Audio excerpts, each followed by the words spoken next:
Hello tout le monde, dans cette vidéo on va changer un peu, je vais pas faire un oral de concours mais on va faire un vrai ou faux. Ouais, vrai ou faux. Alors les vrais ou faux, j'en ai déjà fait un pour les premières années qui était assez facile il me semble, enfin c'était sur des, je sais plus quoi, des fonctions réciproques, je vous donne le lien ici. Il y a des gens qui m'ont dit ouais on aime bien mais nous on voudrait bien des vrais ou faux un peu plus durs et peut-être avec en plus des trucs pour les deuxièmes années, donc le voici, le voilà, vos vœux sont exaucés. Alors sur quoi ça va porter? Là je vous ai fait un vrai ou faux sur de l'analyse et c'est plutôt ciblé intégral. Ouais. Donc je vous ai fait ça en deux parties. La première partie on fera un vrai ou faux sur interversion de limite et de somme. Il y a pas mal de trucs à dire, ouais, des contre-exemples et des phénomènes positifs, négatifs, voilà, bon, voilà, intéressant. Et puis bon, à savoir quoi, hein, voilà. Mais ça fait du bien de le voir sur le mode vrai ou faux.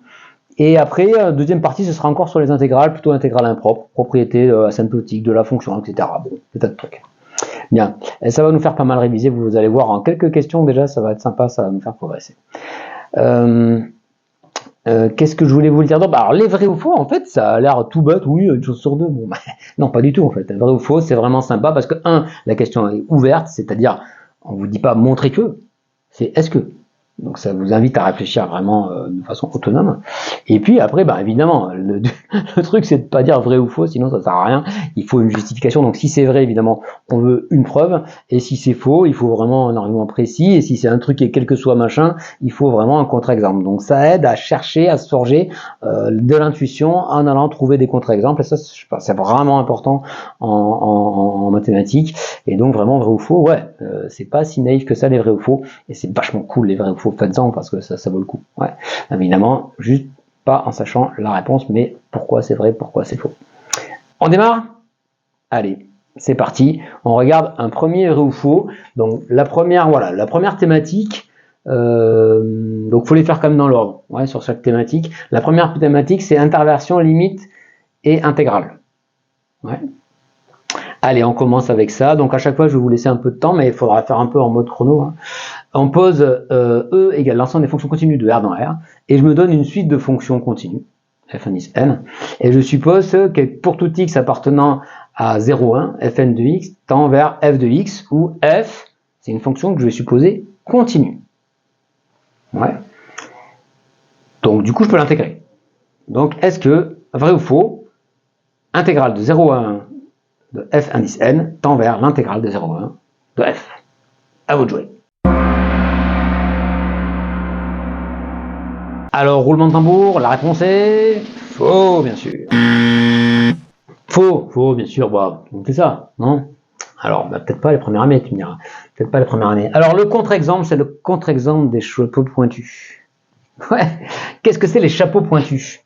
Alors, c'est facile à retenir. Regardez mon contre-exemple. Je vais construire une fonction comme ça. Je vais la prendre égale à 0 sur... Enfin, je vais mettre 1 sur n. Hein.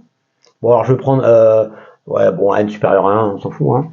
Et là, vous prenez un chapeau qui est de taille, voilà, comme ça. Donc, vous prenez une fonction là, que c'est continu comme ça, avec, bon, bah, certes, elle n'est pas dérivable, mais on s'en fout. Et ça va monter à n, donc là, vous avez 3 portions affines. Donc, constante égale à 0 entre 1 sur n et 1. Et puis là, elle va grimper à n et elle va redescendre. Donc, ça fait un chapeau comme ça. Ça fait un chapeau qui est de plus en plus fin. Mais aussi le de plus en plus pointu. Donc chapeau pointu. Ouais. Alors qu'est-ce qui se passe ici? Et bien du coup, ça c'est le graphe de f indice n. Ouais. Donc ici, qu'est-ce qui se passe? Ben, f indice n, j'affirme que la limite là, ça tend vers 0. Pour tout x appartenant à n, à 0,1, fn de x tend vers 0. Pourquoi? Ben, tout simplement parce que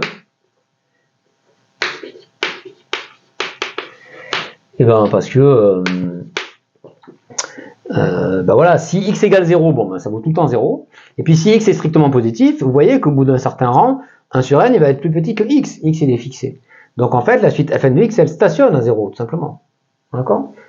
Voilà. Donc f égale 0. Donc ici, f égale 0, ben, c'est bien une fonction, f est nulle. C'est bien une fonction continue. La fonction nulle est nulle. Bon, est nulle sur 0,1. Et bon, voilà. Et donc normalement, bah, vous devriez avoir l'intégrale de 0 à 1 de f qui tend vers l'intégrale de 0 à 1 de 0, c'est-à-dire 0. Or, l'intégrale de 0 à 1 de f, ça fait quoi? Si vous fixez n, eh ben, ça fait l'aire sous le triangle. Ouais. Donc ça fait base fois hauteur sur 2. Donc base, donc là c'est 1 sur n, fois hauteur, n, sur 2. Bon, voilà. Et donc ça fait 1,5. Donc c'est constant égal à 1,5. Donc bah, ça tend pas vers 0. D'accord? Voilà, donc c'est important à comprendre. Alors vous voyez ce qui se passe sur vos fonctions, je vous en ai dessiné 3 là, je ne sais pas si on voit bien. Au début ça fait un chapeau comme ça, puis plus ça va, donc ça se décale vers 0, puis ça fait des chapeaux de plus en plus pointus comme ça. Ouais. Chapeau pointu, facile à retenir. Chapeau pointu. Allez, deuxième vrai ou faux.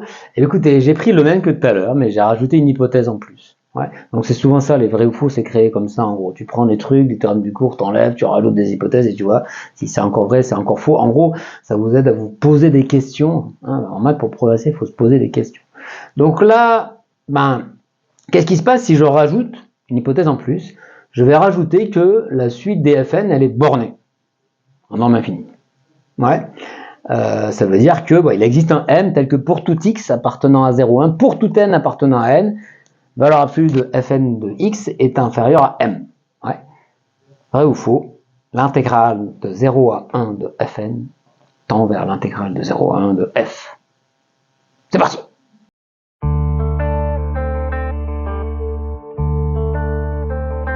Alors, roulement de tambour, cette fois-ci c'est vrai! Oui, c'est vrai parce que, en fait, c'est un théorème du cours. Alors, pour les premières années, si vous voyez ça pour la première fois, ça doit vous faire un choc, mais oui, c'est vrai. Ouais, c'est le théorème de convergence dominée, tout simplement. Pourquoi? Parce que vous avez, les deuxièmes années, vous avez une hypothèse de domination, en fait. Ouais. Ici, en fait, la fonction constante égale à m, elle est intégrable sur 0,1, parce que 0,1, c'est un intervalle qui est borné. D'accord? Et donc, du coup, vous avez réussi à borner votre suite de fonctions là, par une fonction qui était intégrable et qui ne dépend pas de n. Et donc, tout est prêt là. La limite, elle est continue. Tout est prêt pour appliquer le théorème de convergence dominée. Donc oui, c'est vrai. Et du coup, vous voyez que ça me détruit mon contre-exemple d'avant. Dans mes chapeaux pointus, ils n'étaient pas bornés, quoi. J'étais obligé d'augmenter ici la taille du chapeau, quoi. Ils étaient pointus, de fait. Voilà. D'accord? Voilà. Tiens, en fait, j'en profite, si vous avez d'autres contre-exemples, allez-y, parce que moi, je vous donne les premiers qui me viennent à l'esprit, mais ça peut être super sympa dans les commentaires si vous nous mettez vos propres contre-exemples, ne serait-ce que pour les tester, je vous dirai à chaque fois si c'est bon ou pas.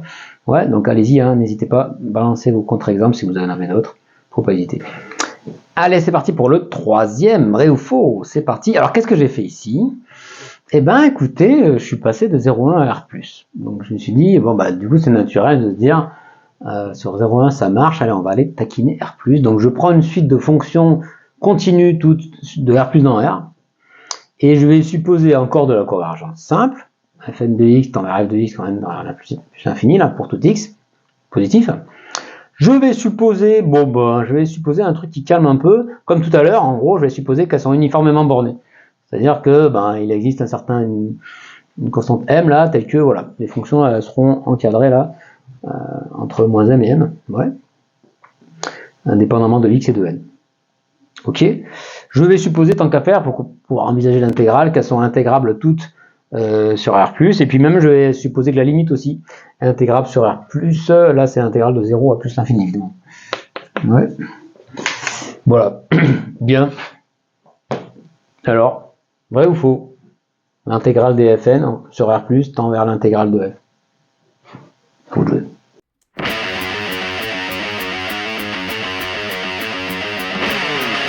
Alors, le résultat est faux. Faux, oui, encore faux.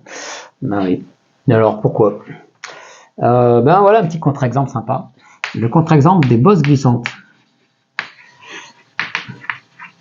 Alors, classique aussi, dites-moi si vous en avez un autre. Des bosses, alors c'est des bosses pointues là, mais vous pouvez aussi les arrondir si vous voulez.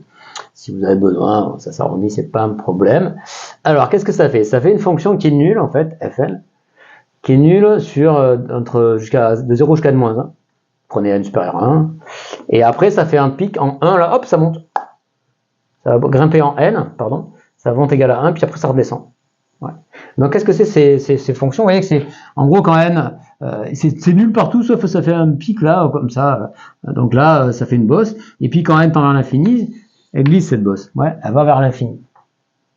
Quand plus n augmente, plus ça va tendre vers l'infini. Donc évidemment, si vous vous donnez x fixé, au bout d'un certain rang, en fait, n il est supérieur à x, et donc la fonction elle est nulle. Donc encore une fois, j'ai une fonction qui stationne à 0. Ouais. Donc vous avez que ici f égale 0. F est nul. D'accord? Bon, donc l'intégrale, du coup, elle est intégrable.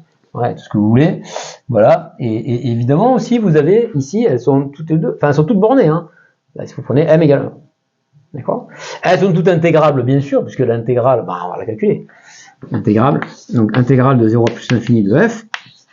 Ça fait l'intégrale de n-1 à n de f. Et puis, ça fait l'air sous la courbe.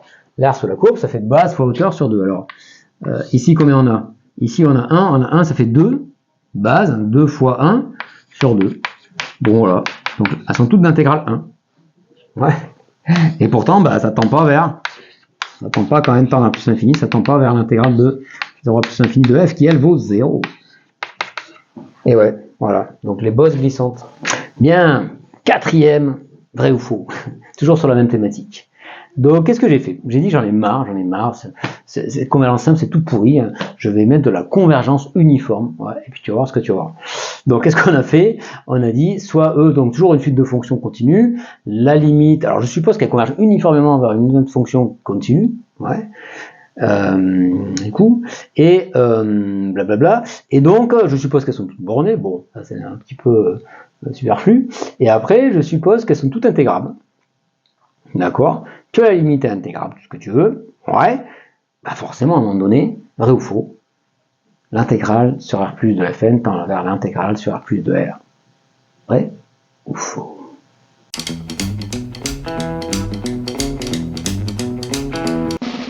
Bien, alors, c'est faux, encore faux, et ouais, pas de bol, donc c'était pas le bon concept, la convergence uniforme pour ce truc-là.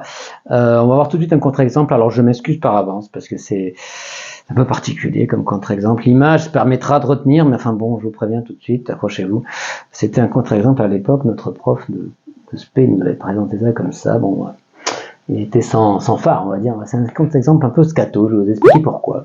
Bon, désolé par avance, hein, bouchez-vous les oreilles si vous êtes un peu sensible. Voilà, qu'est-ce que vous faites? Vous prenez une fonction voilà, qui est définie comme ça. En 0, elle vaut 1 sur n, toujours affine par morceau, hein, tac, hop, et après elle va jusqu'en n, et après elle descend. Elle fait une petite descente, là, elle descend un petit peu entre 1 et n plus 1 sur n. Ouais, puis après elle est nulle. Ouais. Donc ce que disait le prof à l'époque, il disait, si tu pètes peu, mais longtemps, eh bien à la fin ça pue. Très distingué, n'est-ce pas? Ouais. Alors, qu'est-ce que ça veut dire? Bon, alors déjà, quelle est la limite? Encore une fois, la limite, vous voyez, alors qu'est-ce que ça fait? Notre fonction f, là, qu'est-ce qui se passe? Donc, si x est positif, ouais, fn de x, ça fait quoi? Bon, pour n assez grand,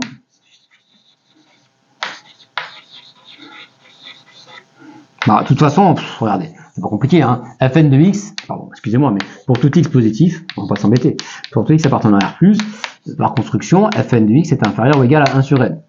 D'accord? Bon, donc du coup, tu peux y aller, donc ça veut dire qu'elle converge uniformément. Hein. Donc Fn converge uniformément vers 0. Sur R+. Ah, ça dépend pas de x, ouais. Et alors, bon, elles sont toutes intégrables, puisqu'en fait, c'est nul à partir d'un certain rang. Ouais. Et donc ici, f égale 0. Alors, qu'est-ce qui se passe? L'intégrale, donc f est intégrable, l'intégrale, ça vaut 0, ok, bon. Et alors, qu'est-ce qui va se passer? C'est que ça va pas tendre vers 0. Et c'est pour ça qu'on dit que ça pue. Alors, regardez, intégrale de 0 à 1 à plus l'infini de f. N, ça fait quoi? Évidemment, ça fait l'intégrale de 0 à n plus 1 sur n de f. Donc, vous avez deux morceaux. Vous avez le premier morceau, là, vers 1, ouais, donc ça fait intégrale de 0 à n de f plus intégrale de n à 1 sur n de f. Donc ce premier morceau c'est dr1, Donc il faut l'argent, hein, c'est un rectangle. Ouais. Et après l'autre, qu'est-ce qu'il a lui? Ce petit truc là, base fois hauteur sur 2. Donc là vous avez 1 sur n. Donc base fois hauteur sur 2. La hauteur c'est toujours 1 sur n. Hein. Donc ça fait sur 2. Donc ça fait 1 sur 2 n carré. Pim. Ouais. Et donc quand n tend vers plus l'infini, et ben ça tend vers 1. Et donc ça pue. Comme dirait l'autre. Et voilà. Ça marche pas. Pas de bol. Ouais. Remarquable. Remarquable. Quelle image, quelle distinction, quelle... L'orfèvrerie. Bon, ça vous plaît bien, c'est qui vrai faux? On va en faire un deuxième. Alors si ça vous plaît, mettez-moi du pouce bleu. Ping. Et abonnez-vous. Bien, alors pour cette deuxième série, voilà, c'est fini les suites de fonctions. Là, je vais plutôt m'intéresser à des choses fixées, voilà, ouais, fixées. Alors, on commence par un hyper classique, j'espère que vous trouverez, sinon bah, c'est que vous avez peut-être un petit peu besoin de travailler encore. Alors, on suppose que f est une fonction continue de R plus dans R, et qui est intégrable de 0 à plus infini, de valeur absolue de f est finie. Alors, en plus infini, f tend vers 0. Vrai ou faux? Alors, ouais, bien sûr, c'est faux. C'est faux. Vous connaissez tous le célèbre contre-exemple des pics. Ouais. Imaginez une chaîne de montagnes comme ça, n'est-ce pas? Contre-exemple des pics à connaître, hein. Ouais, à connaître ce truc. Vous imaginez une chaîne de montagnes comme ça avec des pics, mais plus ça va loin, plus ils sont fins. Ils sont tous à la même hauteur par contre. Hein. Il n'y a pas de défi. Ouais. Ils sont tous de hauteur 1. Ouais. Mais par contre, ils sont de plus en plus fins. Alors pourquoi? Vous avez vu quand même que ces contre-exemples, c'est quand même assez imagé. Ouais. J'essaye de ce vrai faux là de faire donner des images mentales pour qu'on retienne facilement. Alors, qu'est-ce que c'est l'idée quand même? L'idée c'est que il se pourrait que la fonction d'intégrable, ça veut dire que l'intégrale sous la courbe, l'aire sous la courbe est finie. Et vous pouvez très bien avoir une aire sous la courbe finie avec une fonction qui tend pas vers 0. Donc l'idée c'est qu'à chaque fois régulièrement, elle vient remonter en 1. Donc, vous voyez cette fonction là, elle tend pas vers 0. Hein, si vous construisez f indice n comme ça, f indice n ne tend pas vers 0. Ouais, tend pas vers 0, c'est pas vrai. Hein. Alors ça veut dire que voilà, pardon, f indice n, c'est pas f indice n, c'est f. J'ai arrêté sur l'ancien v faux. Tend pas vers 0 parce que quel que soit parce que f de n est constante égale à 1. On tend vers 1. Ouais. Donc ça tend pas vers 0 en plus l'infini. f de n. Ok. Donc ça tend pas vers 0. Et alors, qu'est-ce qui se passe? Alors, comment faire pour que l'intégrale converge quand même? Eh bien, vous allez faire des pics avec à chaque fois. Donc, l'aire sous la courbe, c'est la somme de toutes les aires de tous les pics. Et alors, comment on définit les pics? Il faut vous débrouiller, en fait, pour que l'aire que vous sommiez à chaque fois, ouais, eh bien, ce soit une série convergente. Hein, que l'aire de chaque pic soit le premier terme d'une série convergente. Donc, typiquement, 1 sur n carré. Hein, donc là, si vous zoomez, en fait, alors comment je vais définir mes pics? Ouais, mes pics, j'ai défini comme ça. J'ai défini comme étant, alors vous allez centrer tous vos pics autour d'un entier, et là, vous allez prendre un truc, voilà, n-1 sur n carré, n plus 1 sur n carré. De sorte que ici, là, vous avez quoi comme longueur? Donc l'aire sous la courbe, l'aire d'un pic. L'aire d'un pic, c'est la base fois hauteur sur 2. Donc ici, la base, ça fait 2 sur n carré. Et comme la hauteur, c'est 1, alors chaque pic est d'air. Chaque pic est d'air sous la courbe intégrale, si vous voulez. Qu'est-ce que j'ai dit? 1 sur n carré. 1 sur n carré. Ouais. Donc si vous regardez l'intégrale, ouais, de 0 à plus l'infini de f, donc voilà, donc l'aire, ce truc-là, elle est positive, hein, et si vous faites la somme, voilà, vous pouvez y aller, ça fait la somme de toutes les aires des pics. Hein, c'est la somme pour n supérieur à 1, et 1 sur n carré, bon, alors ça fait pi 2 sur 6, on s'en fout, mais en tout cas, c'est fini. Et pourtant, la fonction n'attend pas vers 0. D'accord? Allez, deuxième vrai faux sur cette thématique. Je suppose toujours que ma fonction, elle est continue sur R+, et qu'elle est intégrable. Hein, intégrale de 0 à plus l'infini de valeur absolue de f est finie. Et alors, f est borné. Genre mes pics tout à l'heure ils étaient bornés. Vrai ou faux?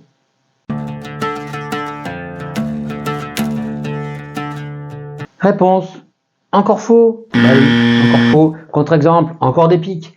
Des pics, mais des pics de plus en plus grands les amis. Des pics de plus en plus grands, du coup, ben, vous aurez F non borné.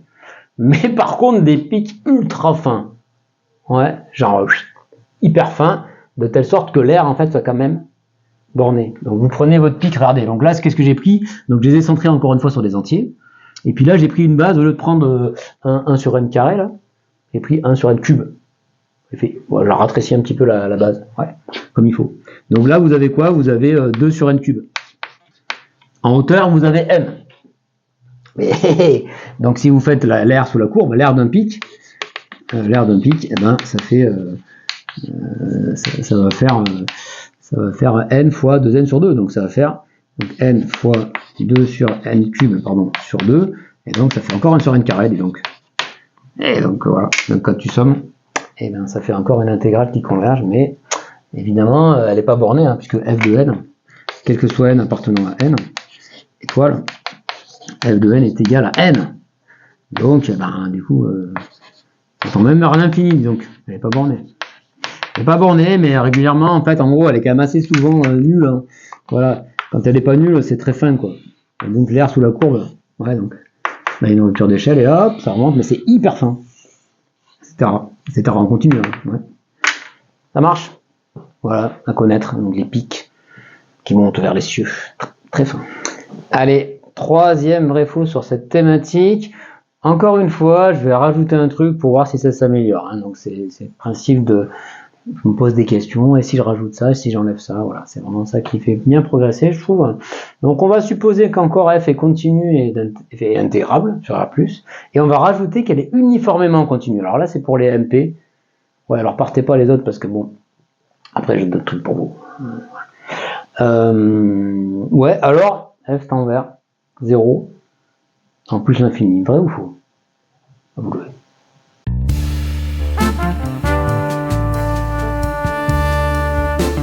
Alors, eh ben, c'est vrai, et alors je crois que c'était un oral de l'ENS, ce truc-là.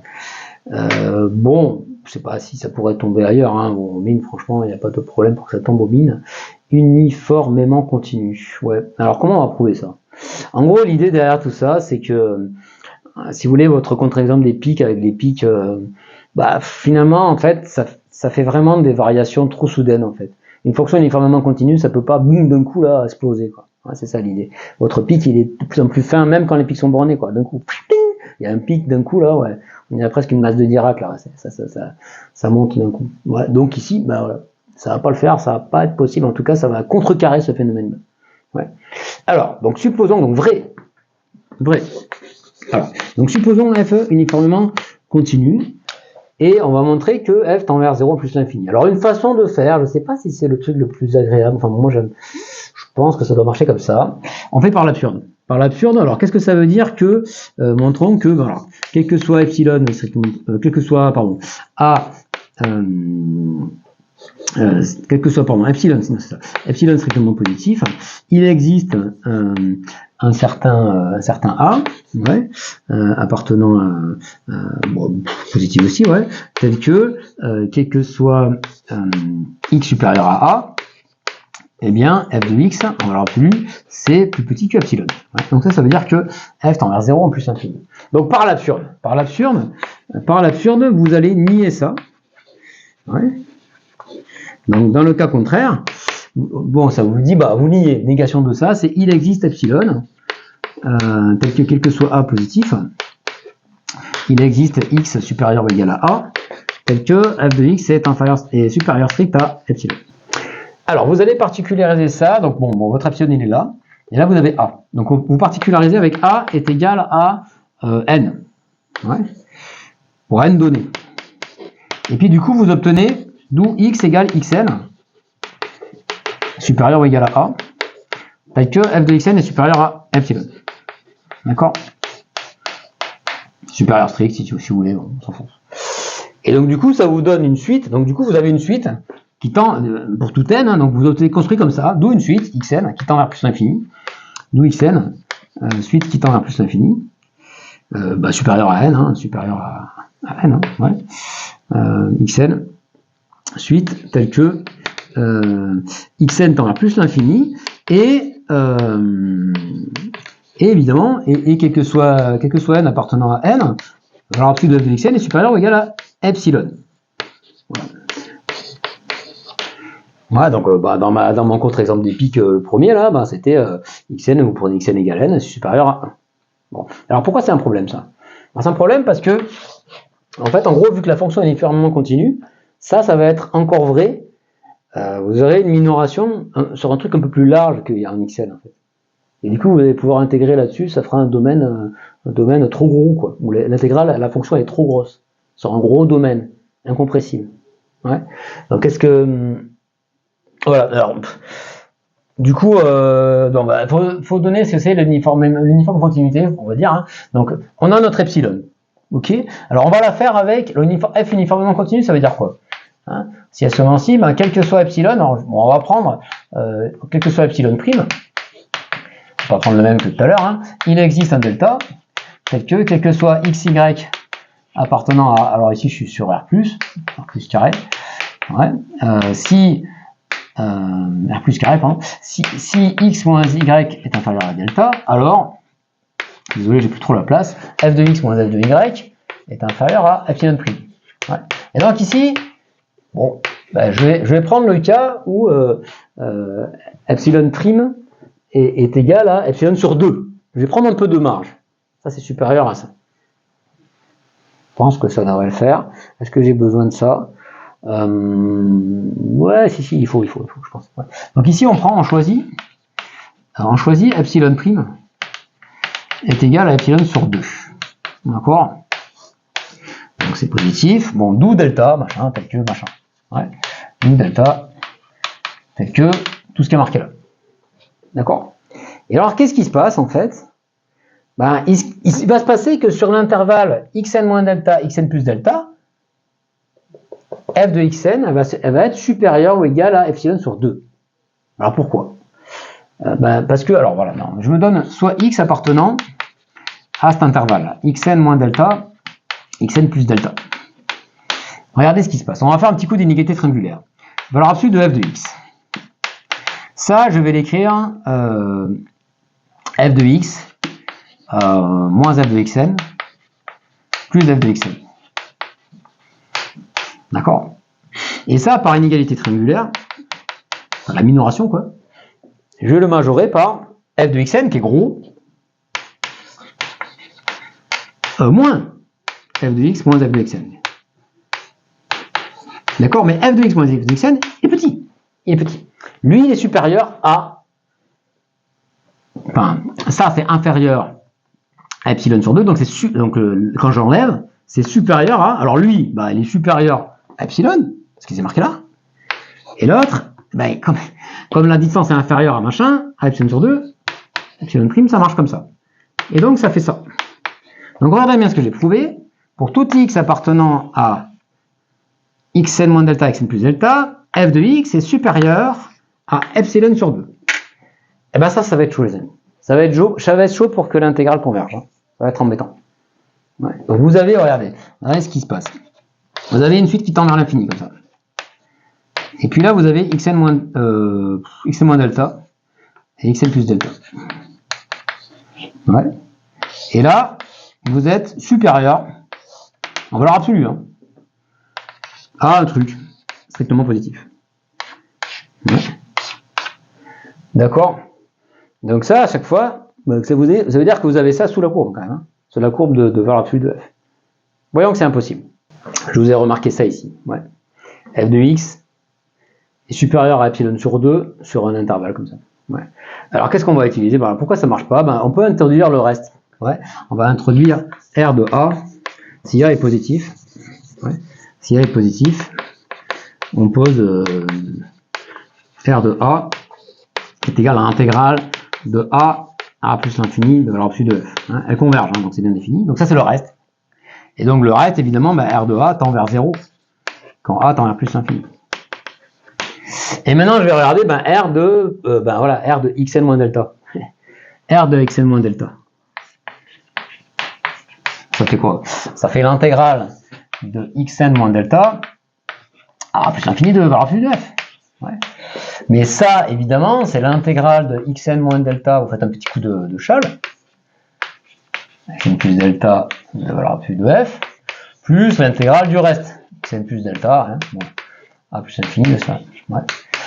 Donc bah ça c'est positif. Ça c'est positif. Ouais. Donc ça, donc R de machin là, c'est supérieur, R de xn moins delta, pardon, c'est supérieur ou égal à ce truc-là. Là. Ouais. Xn plus delta, enfin, xn moins delta à xn plus delta. Bon. Et alors, qu'est-ce que ça fait là? Et bien là, ça c'est supérieur, sur cet intervalle-là, f de x est supérieur à epsilon sur 2. Donc ça c'est plus grand que la constante fois l'intervalle, la longueur d'intervalle d'intégration qui est égale à 2 delta. Donc ça fait 2 delta fois epsilon sur 2. Et donc ça fait, enfin epsilon, oui c'est ça. Donc ça fait epsilon delta.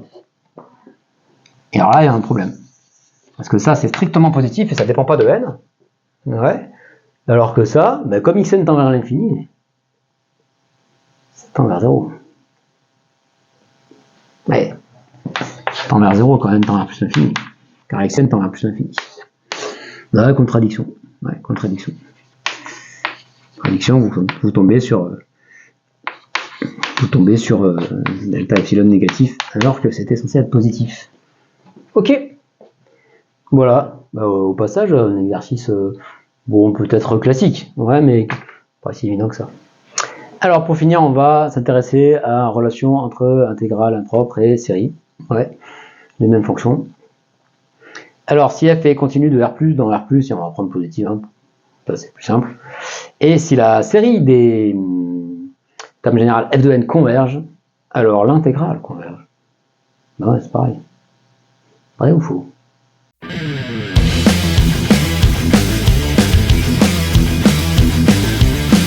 Bon, évidemment c'est faux. Ouais. Allez, donnez-moi vos contre-exemples en commentaire si vous en avez. Moi je vous propose celui-là, un petit signal en créneau. En gros, c'est pas compliqué. Il suffit d'être nul sur les entiers. Du coup, votre série, elle est ridicule. Hein, c'est la somme des zéros. Mais par contre, votre fonction, là, chaque chapeau, là, c'est très régulier. Là, il est d'air 1,5. Ouais. Base fois hauteur sur 2. Et donc, du coup, tu fais la somme d'une constante, hein, enfin, l'intégrale de la fonction, elle est égale à plus l'infini. Donc, ça marche pas. Bon, allez, dernier vrai faux sur cette thématique. Après, je vous laisse tranquille. Bien. Dans l'autre sens, une fonction continue de R plus dans R+, tu supposes que l'intégrale, enfin qu'elle est intégrable, l'intégrale de 0 à plus l'infini de valeur absolue de f converge, alors la série converge, quand même. Ça a l'air plus fort, non? Je sais pas. Vrai ou faux?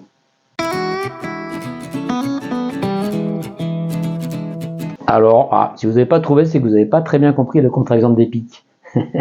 Évidemment, c'est faux. Ouais, parce que, regardez, le contre-exemple des pics, ça vous donne une fonction dont l'intégrale converge, mais dont qui tend pas vers 0 en plus infini. Donc en particulier, ce même contre-exemple, vous voyez, à chaque fois, j'ai pris d'ailleurs f de n égale 1. Donc, f de n tend pas vers 0. Donc ça vous fait de la divergence grossière pour la série. Donc pas de bol. Voilà, c'est la vie. Bon voilà, écoutez, j'espère que ça vous a plu.